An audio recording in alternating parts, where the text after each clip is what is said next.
বহরমপুরে হচ্ছে না হুমায়ুন কবিরের সভা।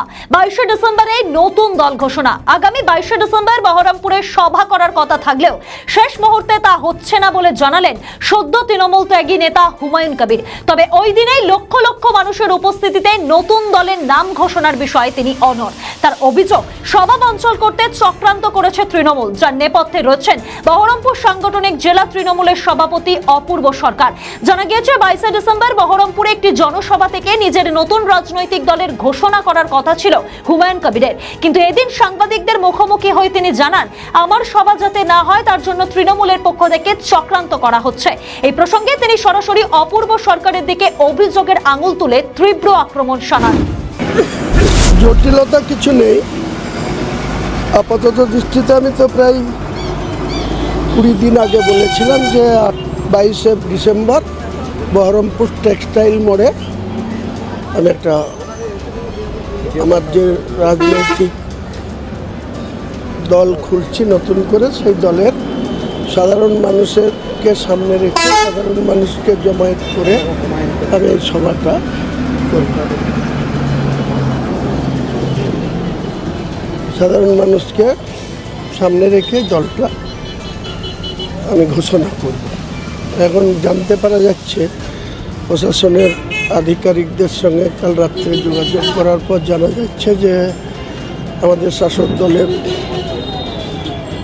সাংগঠনিক জেলা সভাপতি কোনো একটা প্রোগ্রাম করার জন্য সেম ডেটে অলরেডি এসপি ও মহকুমা শাসকের কাছ থেকে পারমিশন করে নিয়েছে। তো সেই পারমিশন যদি উনি করে থাকেন, সেটা কি উদ্দেশ্য করেছে আমি এই মুহূর্তে কোনো কথা বলতে চাই না। তবে আমার সভা নির্ধারিত ডেটেই হবে, সেটা বহরমপুরে অন্য কোনো স্থানে হবে না আমি স্থান পরিবর্তন করে আমি অন্য জায়গায় করব, সেটা 2-1 দিনের মধ্যেই আপনারা জানতে পারবেন। কোন জায়গাটা করতে সম্ভাব্য, কোন জায়গায় চাইছেন আপনি? আজকে যেভাবে বহরমপুর ঢুকতে গিয়ে আমি যে জ্যামে পড়লাম, যে অবস্থা, আমি এইটুকু থানা আসতে গিয়ে আমাকে চুয়াপুরের ওই নতুন ব্রিজ থেকে এখানে আসতে গিয়ে 25 মিনিট লাগলো। তো আমি ভাবছি বহরমপুর শহরেই আর করব না, আমি ডিএম সাহেবের সাথে একবার দেখা করব, উনি আসতে বলেছেন আমাকে। আমি একবার দেখা করে নিই, তারপরে আমি ভাবছি যে পাকাপাকিভাবে অন্য জায়গায় হবে।